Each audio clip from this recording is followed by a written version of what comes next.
আসসালামু আলাইকুম দর্শক, স্বাগত জানাচ্ছি বাংলা সংবাদে। শুরুতেই জানিয়ে দিচ্ছি শিরোনাম। মামিকে হত্যা করে লাশের পাশেই ৩ ঘণ্টা অস্ত্র হাতে ভাগিনা। মানিকগঞ্জে মামিকে গলা কেটে হত্যার অভিযোগে ভাগ্নে আটক। বাংলাদেশ ভারতের জন্য নতুন ও ভবিষ্যৎমুখী রূপরেখা প্রয়োজন, প্রণয় ভার্মা। সীমান্তে অবৈধ পশু প্রবেশ রোধে সরকার কঠোর অবস্থানে রয়েছে, প্রাণিসম্পদ মন্ত্রী। মানিকগঞ্জ সদর উপজেলার কাটিগ্রামের সাথী আক্তার ৩৫ নামে এক নারীকে হত্যা করে তার মরদেহের পাশে ধারালো অস্ত্র হাতে প্রায় ৩ ঘণ্টা বসেছিলেন অভিযুক্ত ভাগিনা রিপন মিয়া ২০। পরে ফায়ার সার্ভিসের সহায়তায় অভিযান চালিয়ে তাকে গ্রেপ্তার করে পুলিশ। রোববার রাত 8:30টার দিকে উপজেলার কাটিগ্রাম এলাকায় এ ঘটনা ঘটে। নিহত সাথী আক্তার ওই এলাকার প্রবাসী শুকুর আলীর স্ত্রী। অভিযুক্ত রিপন মিয়া একই এলাকার আতাউর রহমান আতার ছেলে এবং নিহতের ভাগিনা। পুলিশ ও স্থানীয় সূত্রে জানা গেছে, ঘটনার সময় বাড়িতে সাথী আক্তারের সঙ্গে রিপন মিয়ার কথা কাটাকাটি হয়।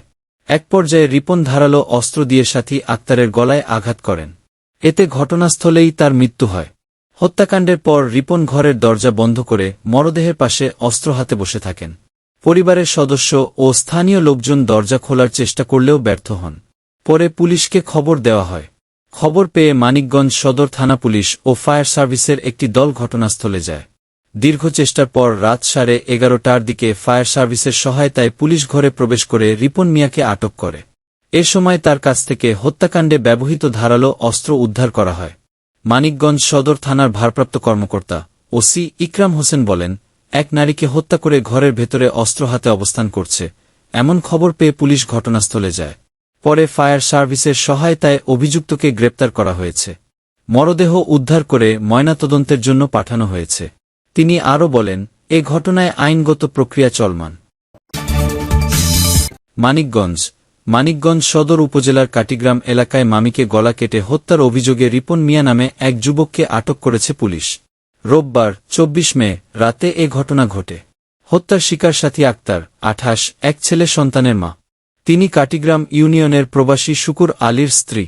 জানা যায়, রাতে সাথী আক্তারের সঙ্গে ভাগ্নে রিপন মিয়ার কথা কাটাকাটি হয়। এতে ক্ষিপ্ত হয়ে সাথীকে ধারালো দা দিয়ে এলোপাতাড়ি আঘাত করে হত্যা করেন রিপন। টের পেয়ে স্থানীয়রা পুলিশে খবর দেন।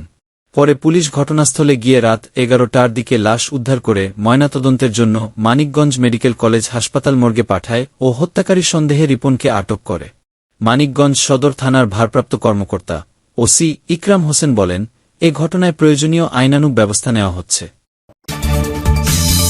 বাংলাদেশ ও ভারতের সম্পর্কের ক্ষেত্রে দেশ দুটির সক্ষমতা, আকাঙ্ক্ষা ও জাতীয় উন্নয়নের অগ্রাধিকারের সঙ্গে সামঞ্জস্য রেখে নতুন ও ভবিষ্যৎমুখী রূপরেখা প্রয়োজন বলে মন্তব্য করেছেন বিদায়ী ভারতীয় হাইকমিশনার প্রণয় ভার্মা। 4 বছর দায়িত্বপালন শেষে আজ রোববার ঢাকা ত্যাগের আগে গণমাধ্যমে পাঠানো এক বিদায় বার্তায় তিনি এ মন্তব্য করেন। প্রণয় ভার্মা বলেন, এ অঞ্চলের দুটি বৃহত্তম অর্থনীতি হিসেবে আমাদের দুই দেশকে আরও ঘনিষ্ঠভাবে আঞ্চলিককরণের চালিকাশক্তি হতে হবে। প্রণয় ভার্মা 2022 সালের 22 সেপ্টেম্বর বাংলাদেশে ভারতীয় হাইকমিশনে যোগ দেন। দায়িত্বকালে তিনি আওয়ামী লীগ সরকার, অন্তর্বর্তীকালীন সরকার ও বর্তমান বিএনপি সরকারের সঙ্গে কাজ করেছেন।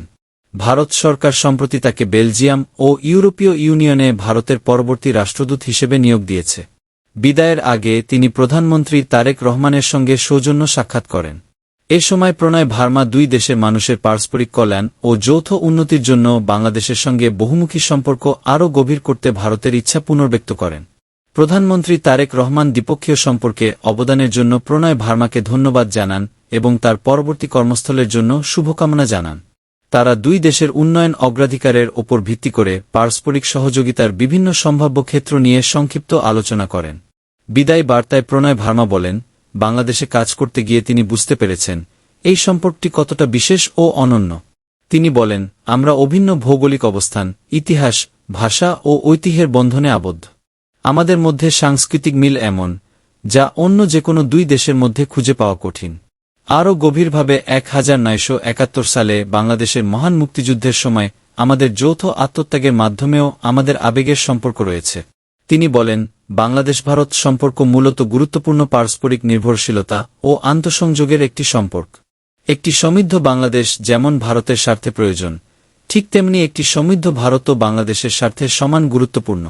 দুই দেশের সামাজিক, সাংস্কৃতিক ও আবেগের সংযোগের বাস্তবতা এবং পারস্পরিক নির্ভরশীলতা ও কল্যাণ আগামী দিনেও দ্বিপক্ষীয় সম্পর্ককে পথ দেখাবে এবং এগিয়ে নিয়ে যাবে বলে প্রত্যাশা ব্যক্ত করেন তিনি। প্রণয় ভার্মা বলেন, আমরা এই অঞ্চলের শান্তি, স্থিতিশীলতা ও উন্নয়নের ক্ষেত্রে গুরুত্বপূর্ণ অংশীদার। জলবায়ু পরিবর্তন ও টেকসই পরিবেশের চ্যালেঞ্জ মোকাবিলার ক্ষেত্রেও আমাদের দুই দেশের মধ্যে সহযোগিতা অত্যন্ত জরুরি। যেহেতু বর্তমান সময়টা আমাদের অতীতের তুলনায় পাল্টে গেছে, তাই আমি বিশ্বাস করি আমাদের সম্পর্কের ক্ষেত্রে একটি নতুন, ভবিষ্যৎমুখী রূপরেখা প্রয়োজন, যা আমাদের শক্তিশালী সাংস্কৃতিক ও অর্থনৈতিক সংযোগ দ্বারা চালিত হবে। এই রূপরেখা পারস্পরিক স্বার্থ, কল্যাণ ও শ্রদ্ধার ওপর ভিত্তি করে গড়ে উঠবে, বলেন তিনি। মৎস্য ও প্রাণিসম্পদ এবং কৃষিমন্ত্রী মোহাম্মদ আমিন উর রশিদ বলেছেন, সরকার সীমান্তে অবৈধ পশু প্রবেশ রোধে কঠোর অবস্থানে রয়েছে। কোরবানির আগেই আন্তমন্ত্রণালয় বৈঠকে সীমান্তরক্ষী বাহিনী, প্রশাসন ও আইনশৃঙ্খলা বাহিনীকে এ বিষয়ে প্রয়োজনীয় নির্দেশনা দেওয়া হয়েছে। তিনি বলেন, দেশের বিভিন্ন পশুর হাটে ব্যবসায়ী, খামারি ও ক্রেতাদের নিরাপত্তা নিশ্চিত করতে প্রশাসনের পক্ষ থেকে বিশেষ ব্যবস্থা গ্রহণ করা হয়েছে। জাল টাকা শনাক্তে হাটে বিশেষ মেশিন স্থাপন করা হয়েছে। পাশাপাশি হাট এলাকায় ব্যাংকিং সেবা রাখা হয়েছে, যাতে বিক্রেতারা নিরাপদে অর্থ জমা দিতে পারেন এবং প্রয়োজনে নতুন হিসাব খুলেও অর্থ সংরক্ষণ করতে পারেন। রবিবার ২৪ মে সকালে রাজধানীর দিয়াবাড়ি পশুর হাটে পবিত্র ঈদুল আজহা উপলক্ষে কোরবানির পশুর হাট পরিদর্শন শেষে সাংবাদিকদের সঙ্গে মতবিনিময়কালে তিনি এসব কথা বলেন। সাংবাদিকদের প্রশ্নের উত্তরে মন্ত্রী বলেন, দেশে আসন্ন পবিত্র ঈদুল আজহা উপলক্ষে কোরবানিযোগ্য গবাদি পশুর পর্যাপ্ত সরবরাহ রয়েছে এবং এ বছর দেশীয়ভাবে উৎপাদিত পশু দিয়েই কোরবানির চাহিদা পূরণ সম্ভব হবে। তিনি বলেন, দেশের কৃষক ও খামারিরা যে পরিমাণ গরু, ছাগল ও মহিষ উৎপাদন করেছেন, তা দেশের কোরবানির চাহিদা পূরণের জন্য যথেষ্ট। পশু হারিয়ে যাওয়া বা চুরির অভিযোগের বিষয়ে তিনি বলেন, বড় হাটগুলোতে প্রশাসন, আইনশৃঙ্খলা বাহিনী ও স্বেচ্ছাসেবক দল সার্বক্ষণিক কাজ করছে। হারিয়ে যাওয়া পশু উদ্ধারে মাইকিং, তদারকি এবং তাৎক্ষণিক সহায়তার ব্যবস্থা রাখা হয়েছে। অনেক ক্ষেত্রেই হারানো পশু দ্রুত উদ্ধার করে মালিকের কাছে ফিরিয়ে দেয়া সম্ভব হচ্ছে। কোরবানির পশুর মূল্য নিয়ে মন্ত্রী বলেন, দেশে এখনও মূলত পশুর গঠন, স্বাস্থ্য, আকৃতি ও বাহ্যিক মান বিবেচনায় দরদামের মাধ্যমে ক্রয় বিক্রয় হয়। ফলে একই ধরনের পশুর দাম ভিন্ন হতে পারে। তিনি বলেন, ভবিষ্যতে ধীরে ধীরে ওজনভিত্তিক বা লাইভ ওয়েট পদ্ধতিতে পশু বিক্রির সংস্কৃতি গড়ে উঠলে মূল্য নির্ধারণ আরও স্বচ্ছ ও নির্ধারিত হবে। এ সময় উপস্থিত ছিলেন প্রাণিসম্পদ অধিদপ্তরের মহাপরিচালক মো. শাহজামান খান, অধিদপ্তরের পরিচালক ডা. মো. বয়জার রহমান, অধিদপ্তরের প্রকল্প পরিচালক ডা. মো. আব্দুর রহিম ডা. মো. শফিকুর রহমান সহ মন্ত্রণালয় ও অধিদপ্তরের ঊর্ধ্বতন কর্মকর্তারা।